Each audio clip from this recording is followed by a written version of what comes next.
In this video, I'll be sharing with you how you can download and install Oracle VirtualBox on your Windows 11 computer. So from your favorite search engine, you can go ahead and search for Oracle VirtualBox.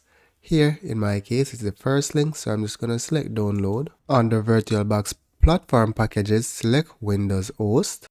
Once your download is complete, open the executable file. Then select next, accept the terms and agreement, and then select next. Keep the default settings and select next, and then select yes. Select yes to install the dependencies. You can choose to create shortcuts if you wish. I'm just gonna keep register files association and then select next. Select install, and this will take just about a minute to install depending on the speed of your computer. Then go ahead and select finish to start Oracle VirtualBox. And that's basically it.